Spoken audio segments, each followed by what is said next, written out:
ఓం గం గణపతయే నమః. ఓం శ్రీమాత్రే నమః. ఓం శ్రీ గురుభ్యోం నమః. మా ఆది ఆస్థాలను చూస్తుంటే మీ అందరికీ పేరు పేరున నా హృదయపూర్వక నమస్కారాలు. ఇప్పుడు మనం సూర్య భగవానుడు రవి గురించి చెప్పుకుందామండి. రవి గ్రహం మార్పు సింహరాశిలో 17 ఆగస్టు 2026 నుండి ఆయన 16th సెప్టెంబర్ వరకు ఉంటాడండి. 1 month వరకు సింహరాశిలో ఉంటాడు. సూర్య భగవానుడు తన ఓన్ హౌస్లో ఉంటాడు. ఇప్పుడు మనం ఓన్ హౌస్లో ఉన్నాం అనుకోండి, మనం ఎంత బ్రహ్మాండంగా ఎలా ఉంటాం అలాగా అద్భుతమైన ఫలితాలు ఇవ్వడానికి మన ఓన్ హౌస్కి వచ్చాడు సూర్య భగవానుడు. సో 12 రాశుల వారికి అంటే మేషరాశి నుండి మీనరాశి వారి వరకు కూడా సూర్య భగవానుడు ఇచ్చే ఫలితాలు ఎలా ఉంటాయో ఇప్పుడు మనం తెలుసుకోబోతున్నాం. వృశ్చిక రాశి వారికి దశమ స్థానంలో రవితో కలిసిన కేతు బ్రహ్మాండంగా ఉన్నాడు. రవి దశమంలో ఉంటే మీకు తెలియదు ఏముందంటే దిగ్బలత్వంలో బ్రహ్మాండంగా ఉంటాడు. మీరు ఏ చెప్తే అదే శాస్త్రం, అదే జరుగుతుంది ఉంటుంది. అంటే మీ మాటకి మీ వాక్కి విలువను ఇచ్చి తీరతారు, డౌట్ లేదు. పైగా కేతు కూడా కలిసి ఉన్నాడు కదా. 10th house లార్డ్తో కానీ 9th house లార్డ్తో కానీ రాహు కానీ కేతు కానీ కలిసి ఉంటే వాళ్ళ మిక్కిలి శుభఫలితాలు బలవంతులైపోతారు. కేతు బలవంతులైపోయాడు ఇక్కడ మీకు. అంటే రవి ఇచ్చే ఫలితాలు కేతు కూడా ఇచ్చేస్తూ ఉంటాడు. అందుకనే రాజకీయ రంగంలో మీరు రాణిస్తారు. ప్రజాదరణ, ప్రజామానం, ప్రజల్లో మమేకమైపోవడం, ఎక్కువగా ప్రజల్లో తిరుగుతూ ఉండడం రాజకీయ రంగంలో ఉన్న వాళ్ళకి బాగా యోగవంతంగా ఉంటుందండి. ఇది గొప్ప అదృష్టం. 10th భావంలో బాగుంది. అదే 10th భావం బాగుందంటే గవర్నమెంట్ సంబంధించిన ఉద్యోగాలు వస్తాయండి. అవి ఆడవాళ్ళకి లేడీస్ కూడా చెప్తున్నారండి. మీకే ఎవరైతే ఎగ్జామ్స్కి రాస్తూ ఉంటారో, ఇంటర్వ్యూస్కి వెళ్తుంటారో వాళ్ళకి సక్సెస్ అవ్వడానికి అవకాశాలు ఉన్నాయి. 10th భావంలో రవి ఉన్నాడు కదా. 10th భావం రవితో కలిసి కేతు ఉన్నాడు. పైగా హై పొజిషన్లో ఉండడానికి అవకాశాలు ఉన్నాయి. ఇక ఈ సివిల్ సర్వీసెస్ అనుకోండి, ఐఏఎస్, ఐపీఎస్ అంటామే, వాటిలో కూడా మీరు పాస్ అవ్వడానికి అవకాశాలు ఉన్నాయి. పాస్ అవుతారు కూడా. దశమంలో రవి ఉన్నాడు కదండి. ఎంత బ్రహ్మాండంగా దిగ్బలుడు, బలమైన వాడు, కేతుతో కలిసి ఉన్నాడు. అంతకంటే స్ట్రాంగ్నెస్ ఇంక ఏ గ్రహానికి ఉండదు. అంత అద్భుతమైన ఫలితాలు ఉంటాయి. ఆయన 4th భావం కూడా చూస్తున్నాడు కదా. బ్రహ్మాండం చదువు వస్తుంది, తల్లిగారికి బాగుంటుంది, మంచి మంచి వాహనాలు కొనుక్కుంటారు, ఖరీదైన బట్టలు కొనుక్కుంటారు, మంచి విలువైన వస్తువులు మీ ఇంట్లో ఉండడానికి అవకాశాలు ఉన్నాయి. ఎంత బ్యూటిఫుల్గా ఉందండి. రవి కేతువులు దశమ స్థానంలో ఉండడం వల్ల, కర్మస్థానంలో ఉండడం వల్ల అద్భుతమైన ఫలితాలు, మంచి మంచి మంచి మంచి పనులు మీరు చేసేస్తూ ఉంటారు. దైవ దర్శనం అని, గురువుగారి దర్శనం అని, సూర్య భగవానుడి దర్శనం అని, ఇలా మేము చేయడానికి ఎక్కువ అవకాశాలు చాలా బాగున్నాయి. రవి సింహరాశిలో గొప్ప అదృష్టం మీకు. వృశ్చిక రాశి వాళ్ళకి చాలా అదృష్టవంతులు. నేను మీ డాక్టర్ వాడ్రి వాదినారాయణరావు. మీ జాతకాలు లేదా మీ ఫ్రెండ్స్ సంబంధించిన జాతకాలు, లేకపోతే మీ తోబుట్టువులు కానీ, మీ బంధువులు కానీ, మీ స్నేహితులు కానీ జాతకాలు తెలుసుకోవాలనుకుంటే మీరు మీ date of birth, time of birth, place of birth ఇవన్నీ కూడా ఉండాలండి. అంతేకాకుండా చాలా ప్రాబ్లమ్స్ ఉంటాయి మనకి జాతకంలో. అంటే ఉద్యోగం విషయంలో కానీ, స్టాంపింగ్, విదేశాల స్టాంపింగ్ అవ్వడం కోసం కానీ, లేకపోతే వీసా రావట్లేదనో, అదే పెళ్ళిళ్ళు కావట్లేదనో, ఇలా కొన్ని చాలా కాంబినేషన్స్ ఉంటాయండి జాతకంలో. మీరు మీ జాతకాలు తెలుసుకోవాలనుకుంటే నాకు అంటే మా ఆది ఆస్ట్రాలజీకి సంబంధించిన కింద నంబర్ ఉంటుందండి. 7075389589 7075389589. ఆ నెంబర్ కాల్ చేస్తే మీరు నేనే మాట్లాడతాను, ఎవ్వరు మాట్లాడరు. వేరే వాళ్ళు మాట్లాడితే ఇంకో విధంగా ఉండి మనకి కమ్యూనికేషన్ గ్యాప్ వచ్చేస్తుంది. అందుకని స్ట్రైట్గా మీతో మాట్లాడుతూ ఉంటాను. ఒకవేళ నేను కనుక ఈ షూట్స్లో ఉంటే నేనే మీకు ఫోన్ చేస్తానండి. లేదా మీరు వాట్సాప్లో మెసేజ్ పెట్టినా చాలు, నేను తప్పకుండా మీకు రెస్పాండ్ అవుతాను. ఖచ్చితంగా జాతకంలో మొత్తం పరిశీలన ఉంటుందండి. జాతకం ఒక పాయింట్ చెప్పడం, అర పాయింట్ చెప్పడం ఉండదు. ఆల్మోస్ట్ 20 minutes వరకు చెప్తూనే ఉంటాను. ఎందుకంటే ప్రొఫెషనల్గా నేను కొద్దిగా గొప్ప చదువుకున్న వాడినే. అంటే సిఎంఏ అంటాం కదా, కాస్ట్ అండ్ మేనేజ్మెంట్ అకౌంటెంట్. నేను cost and management accountant, qualified cost accountant. At the same time నేను సింగరేణి కాలేజ్లో కూడా, కాలరీస్ కొత్తగూడెంలో కూడా 34 years చేశాను. సీనియర్ అకౌంట్స్ ఆఫీసర్గా రిటైర్ అయ్యాను. సరే, అది పక్క పెడదాం అనుకోండి. మీకు వాస్తు రీత్యా కూడా మీకు ప్రాబ్లమ్స్ ఉన్నా, సపోజ్ నేనున్నాను, నా వాస్తు ఆది నాకు ఏ కలిసి వస్తుంది, వెస్ట్ సైడ్ అంటాం, అంటే పడమర ముఖం నాకు కలిసి వస్తుంది అని చెప్పుకుంటాం.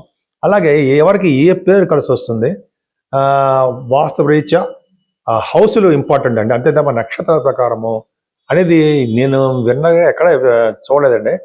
మనం ఉన్న పేరులో మొదటి అక్షరం ఏముందో అదే చూస్తాం. ఎందుకంటే విదేశాల్లో కూడా నాకు కొంతమంది ఫోన్ చేశారు, యుఎస్ నుంచి. నక్షత్ర ప్రకారం కూడా చూస్తారు కదా, గురుగారు అన్నారు, అదేం కాదండి అని చెప్పి అదే ఆ పక్క పెడదాం అనుకోండి.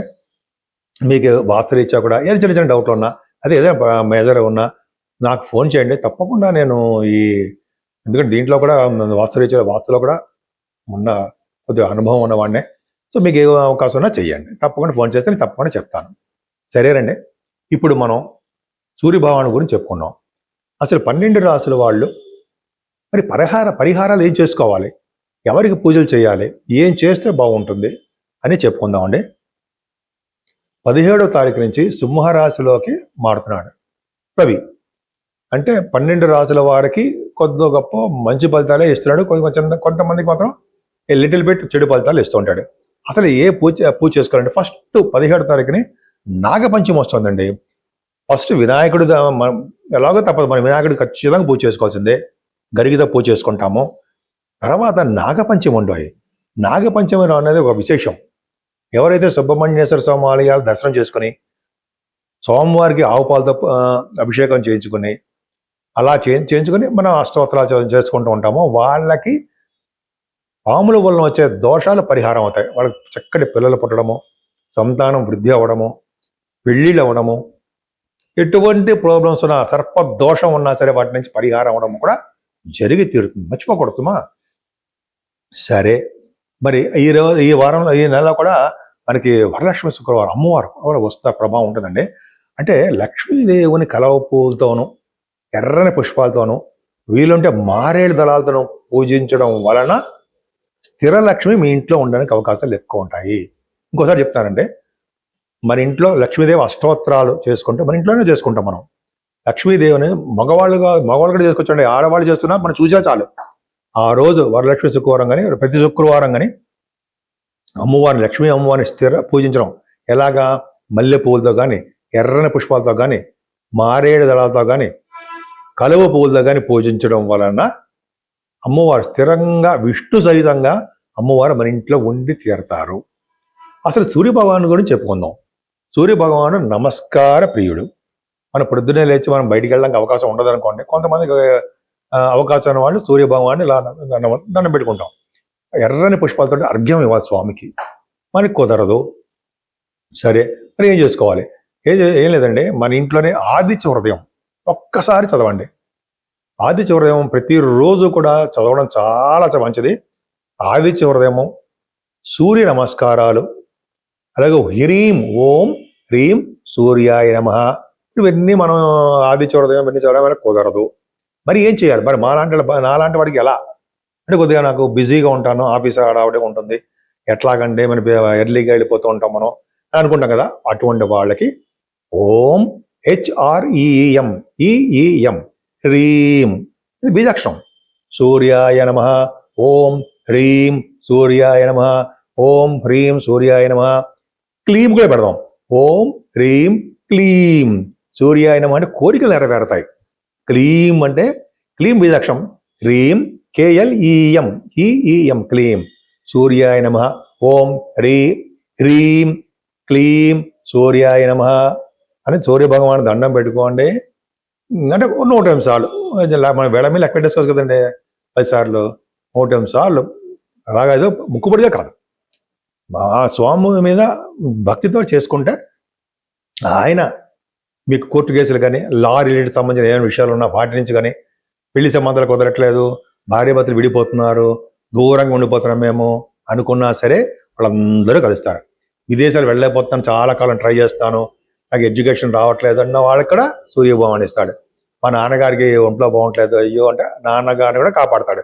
అలాగే అన్ని ఆస్పెక్ట్స్లో సూర్యభగవాన్ కాపాడతాడండి. పైగా సూర్యభగవాన్ దేవాలయాలు పరిశుభ్రం చేసిన వాళ్ళకి వచ్చే జన్మలో మంచి రాజయోగం కలుగుతుంది అని చెప్తున్న శాస్త్రం.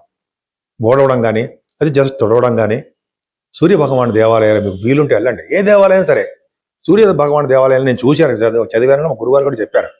సూర్య భగవాన్ దేవాలయాలు పరిశుభ్రం చేసే వాళ్ళకి వచ్చే జన్మలో మంచి రాజుగారి కొడుకు అదే మంచి వాళ్ళ పుత్రుల్లో పుడుతుంటాం. కొంతమందికి జన్మే ఉండదు అనుకోండి, కానీ మరిజన్మ ఉంటే మాత్రం మంచి యోగవంతంగా పుడతాము. అందుకే గుడి శుభ్రం చేయాలంటారు.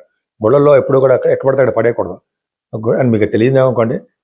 శుభ్రం చేస్తూ ఉంటే ఖచ్చితంగా బాగుంటుంది. సరే, ఇవన్నీ పక్క పెడితే సూర్యభగవాన్ ఆరాధన చాలా మంచిది. నమస్కార ప్రియుడు ఆరోగ్యప్రదమైనటువంటి సూర్య భగవాన్ని మనం దండం పెట్టుకుందాం.